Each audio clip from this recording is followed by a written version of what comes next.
अथ पंचमो अध्यायः वीरभद्र कृत दक्ष यज्ञ विध्वंस एवं दक्षवध। मैत्रेय उवाच। श्री मैत्रेय जी कहते हैं, महादेव जी ने जब देवर्षि नारद के मुख से सुना कि अपने पिता दक्ष से अपमानित होने के कारण देवी सती ने प्राण त्याग दिए हैं और उसकी यज्ञ देवी से प्रकट हुए ऋषभों ने उनके पार्षदों की सेना को मारकर भगा दिया है, तब उन्हें बड़ा ही क्रोध हुआ।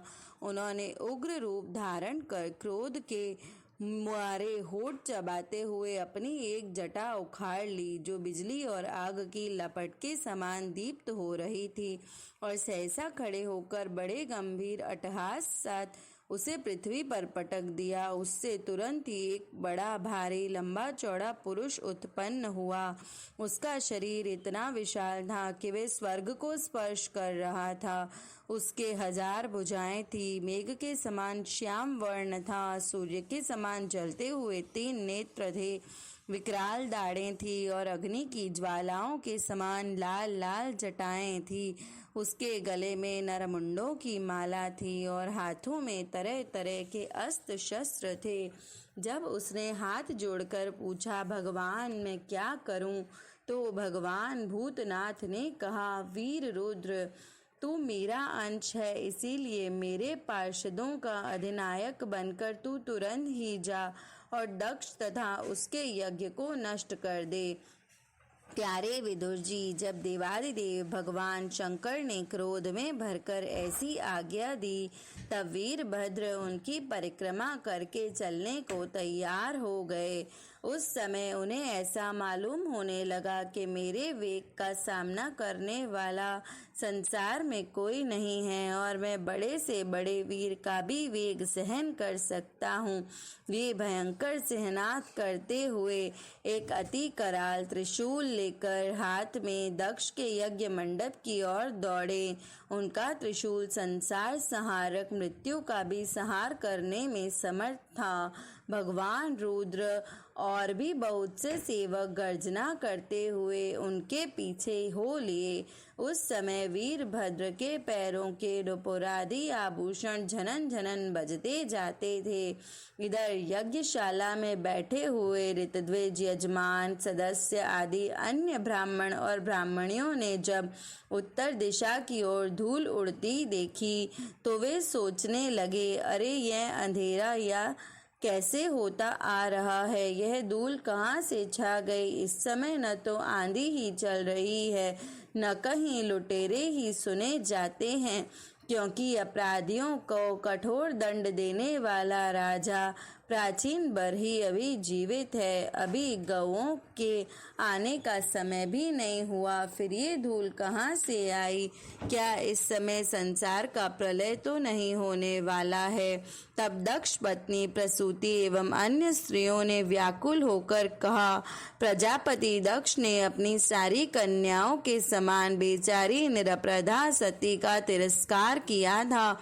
मालूम होता है कि यह उसी पाप का फल है, अथवा हो न हो संहार मूर्ति भगवान रुद्र के अनादर का ही परिणाम है। प्रलय काल उपस्थित होने पर जिस समय वे अपने जटाजूट को बिखेर कर तथा शस्त्रों से सुसज्जित हो अपनी भुजाओं को ध्वजाओं के समान फैलाकर तांडव नृत्य करते हैं, उस समय उनके त्रिशूल से फलों से दिग्गज बिंध जाते हैं तथा उनके मेघ गर्जन के समान भयंकर अट्टहास से दिशाएं विदीर्ण हो जाती है। उस समय उनका तेज असहाय होता है। वे अपनी भौहें टेढ़ी करके कारण बड़े दुदुष जान पड़ते हैं और उनकी विकराल दाढ़ों से तारागण अस्त व्यस्त हो जाते हैं। उन क्रोध में भरे हुए भगवान शंकर को बार बार कुपित करने वाला पुरुष साक्षात विधाता ही क्यों न हो, क्या कभी उसका कल्याण हो सकता है? जो लोग महात्मा दक्ष के यज्ञ में बैठे हैं, वे भय के कारण एक दूसरे की ओर कातर दृष्टि से निहारते हुए ऐसे ही तरह तरह की बातें कर रहे थे कि इतने में ही आकाश और पृथ्वी में सब और सहस्त्र भयंकर उत्पात होने लगे। विदुर जी इसी समय दौड़कर आए। हुए रुद्र सेवकों ने उस महान यज्ञ मंडप को सब ओर से घेर लिया। वे सब तरह तरह के अस्त्र शस्त्र को सब ओर से लिए हुए, उनमें कोई बौने, कोई भूरे रंग के, कोई पीले और कोई मगर के समान पेट और मुख वाले थे।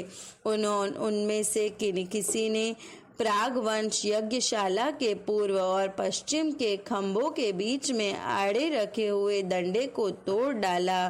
किन्हीं ने यज्ञशाला की पश्चिमी की ओर स्थित पत्नीशाला को नष्ट कर दिया। किन्हीं ने यज्ञशाला के सामने का सभा मंडप और मंडप के आगे की उत्तर की ओर स्थित अग्निद्रशाला को तोड़ दिया। किन्हीं ने यजमान गृह और पाकशाला को तहस नहस कर दिया।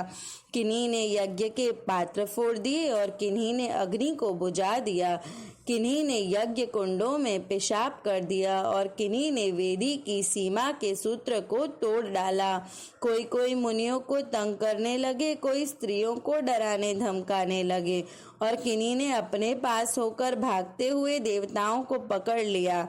मणिमान ने भृगु ऋषि को बांध लिया। वीरभद्र ने प्रजापति दक्ष को कैद कर लिया तथा चंडीश ने पूषा को, नंदीश्वर ने भग देवताओं को पकड़ लिया।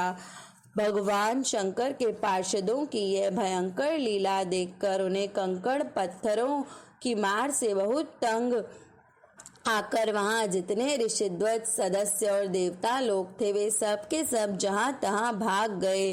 भृगु जी हाथ में स्त्रुवा लिए हवन कर रहे थे। वीरभद्र ने उनकी दाढ़ी मूछ नोच ली, क्योंकि इन्होंने प्रजापतियों की सभा में मूछ ऐंठते हुए ही महादेव जी का उपहास किया था। उन्होंने क्रोध में भर कर भग देवता को पृथ्वी पर पटक दिया और उनकी आंखें निकाल ली, क्योंकि जब दक्ष देव सभा में श्री महादेव जी को बुरा भला कहते हुए शाप दे रहे थे उस समय